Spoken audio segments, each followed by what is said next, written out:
ఆడిన సందర్భం ఒకటి. దాని సారాంశాన్ని తెలియకుండా హిట్లర్ అనే పదాన్ని పట్టుకొని ప్రభుత్వం మీద బురద చల్లటం చూస్తూ ఉంటే ఆ సామెత గుర్తొచ్చి చెప్తా ఉన్నా. ఈరోజు హైదరాబాద్కు సంబంధించి కబ్జాదారుల గుండెల్లో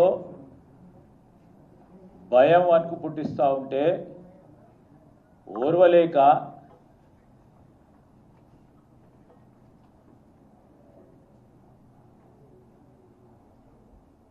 ఓర్వలేక ఏం మాట్లాడాలో తెలియక ఈరోజు కొంతమంది దొంగ ఏడ్పులు ఏడుస్తూ ఉన్నారు. అసలు టీఆర్ఎస్కు సంబంధించిన నాయకులు ప్రత్యేకంగా కేసీఆర్ గారు కానీ కేటీఆర్ గారు కానీ ప్రజాస్వామ్య విలువల గురించి మాట్లాడుతున్నారు. ఈరోజు గురువింద గింజ అని తమ కింద నలుపు ఎరగదని సామెత గుర్తొస్తూ ఉంది. ఆ సామెత తప్పకుండా వారికి వర్తింపగలుగుతుంది. ఏం మాట్లాడుతున్నారు కేటీఆర్ గారు? అంబేద్కర్ గాంధీజీల గురించి మాట్లాడుతున్నారు. అది పెద్ద శతాబ్దపు జోక్ వరకు 10 ఏళ్ల పాటు సచివాలయానికి రాలే. ప్రగతి భవను సామాన్యులు పోవాలంటే ఇనుప కంచెలు పెట్టింది. సామాన్య ప్రజానికానికి ఎంట్రీ లేకుండే. సోయానా వారి శాసనసభ్యులకి కొంతమంది ఏరుకోరిన ఆనాటి వారి సహచర మంత్రులకే ప్రవేశం ఉంటా ఉండే.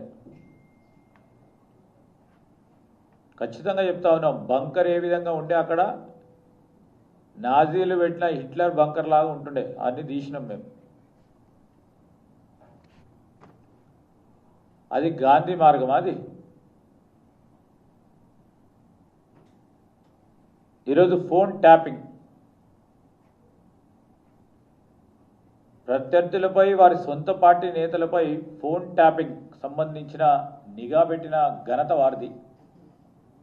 అది ప్రజాస్వామ్యమా అని అడుగుతా ఉన్నాం. తెలంగాణ సిద్ధాంతకర్త అయిన జయశంకర్ సారి వారి ఆశయాల ప్రకారం నీళ్లు నిధులు నియామకాలు ఈ 10 సంవత్సరాల్లో జరిగినాయని వారిని ప్రశ్నిస్తా ఉన్నాం. ఎవరికి జరిగిన నియామకాలు? వారి సంబంధికులకు, వారి చుట్టుప్రక్కల ఉన్న వారికి. కానీ నిజంగా నియామకాలు ఈ రాష్ట్రానికి సంబంధించిన నిరుద్యోగ యువతకు ఉద్యోగాలు వచ్చినాయని వారిని అడుగుతా ఉన్నాం. మనం అందరం చూసినాం టీజీ పబ్లిక్ సర్వీస్ కమిషన్కు సంబంధించి ఏ విధంగా మార్కెట్లో పేపర్లు అమ్ముడు పోయినాయో, లక్షలాది మంది నిరుద్యోగ యువతి యువకుల ఆశయాలను, వారి భవిష్యత్తును నీరుగార్చి అన్యాయం చేసింది నిజం కాదా? తప్పులన్నీ మీరు చేస్తే మేము అవన్నిటిని కూడా సవరణ చేస్తూ సరి చేస్తూ ముందుకు పోతా ఉంటే ఇంకా నిందలు వేస్తూ ఉన్నారు. ఈరోజు బాబా సాహెబ్ అంబేద్కర్ గారు రచించిన రాజ్యాంగానికి సంబంధించి వారికి అనేక మాటలు చెప్తా ఉన్నారు. సమానత్వంపై కానీ సమాజంలో అరాచకం సంబంధించిన అంశాలు వారు మాట్లాడినప్పుడు దయ్యాలు వేదాలు పలికినట్టున్నాయి. ఈరోజు మహాత్మా గాంధీ గారు గురించి చెప్తా ఉన్నప్పుడు మహాత్మా గాంధీ గారు ఏమన్నారు? అహింస అన్నారే తప్ప దొంగతనాలు కబ్జాలు జరుగుతూ ఉంటే చేతులు కట్టుకొని కూర్చోమనలేదు. చట్టాలకు సంబంధించిన అంశం విషయంలో ఖచ్చితంగా కఠినంగా అమలు చేయాలి అనే ఆలోచన చెప్పినప్పుడు అది ఫ్యాసిజం కాదు. ఫ్యాసిజం అనేటోళ్ళది అది అజ్ఞానం అని నేను చెప్తా ఉన్నాను. హైడ్రా కూడా పనిచేస్తూ ఉన్నది. హైడ్రా పనిచేస్తూ ఉంది, మన చట్ట పరిధిలోనే పనిచేస్తూ ఉంది. చట్టం విషయంలో అంబేద్కర్ గారు రచించిన రాజ్యాంగం ప్రకారమే ఈరోజు హైడ్రా వ్యవస్థ నోటీసులు ఇచ్చి చట్టం ప్రకారం యాక్షన్ తీసుకునే కార్యాచరణ తీసుకుంటుందా లేదా స్పష్టంగా కనబడతా ఉంది. గత ప్రభుత్వంలో టీఆర్ఎస్ ప్రభుత్వంలో కబ్జాలకి ప్రభుత్వ భూములు గురవుతూ ఉంటే ఎన్ని మార్లు వారి దృష్టికి తీసుకెళ్ళినా కబ్జాదారుల దగ్గర నుంచి తిరిగి వాపసు తీసుకోలేదు. ఈరోజు హైడ్రా ఒక ఉక్కు సంకల్పనతో కబ్జాదారుల నుంచి చెరువులు కానీ కుంటలు కానీ వాటికి సంబంధించిన భూములన్నింటిని కూడా ప్రభుత్వ పరంగా చేస్తే దాన్ని సరికాదంటా ఉన్నారు. ప్రజలందరూ కూడా ఒకసారి గమనించాలి. ఈరోజు చెరువులు కుంటలు పరిసరాల ప్రాంతంలో ఉంటున్న ఆ ప్రాంత ప్రజలందరూ హర్షిస్తూ ఉన్నారు. ఒక పక్షాన చెరువులు కుంటలులో నీరు వచ్చి పరిశుభ్రంగా వాతావరణం ఆ విధంగా ఉంటే కబ్జాలకు గురి కాకుండా ఆ చెరువులు కుంటలను కాపాడుతూ ఉంటే ఆ ప్రాంత వాసులందరూ కూడా సంతోషపడతా ఉంటే కానీ కేవలం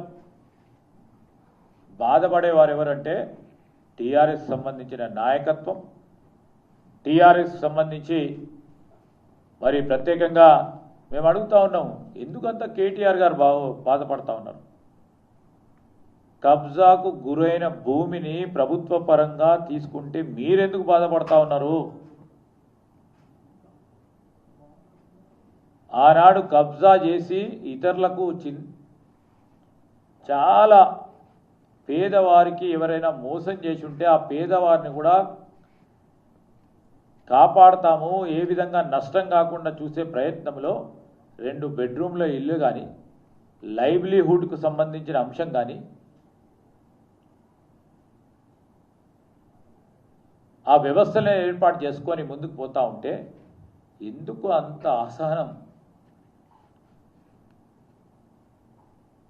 మన భాగ్యనగరం హైదరాబాద్ నగరం ఈరోజు గ్లోబల్ నగరానికి ఎదగాలని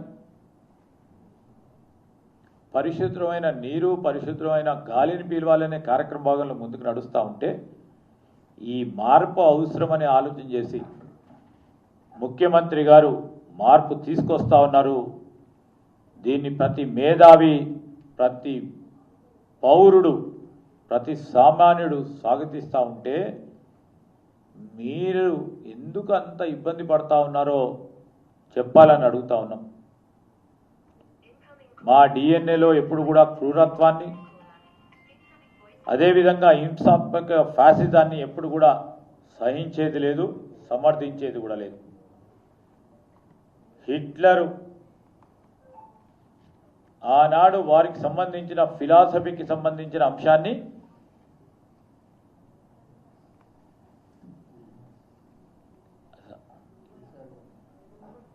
అంశాన్ని ఒకసారి మేము ఫిలాసఫీని అడాప్ట్ చేసుకోలేదు, ఒక ఐరన్ డిసిప్లిన్గా వెళ్ళాలనే ముఖ్యమంత్రి గారి ఆలోచన.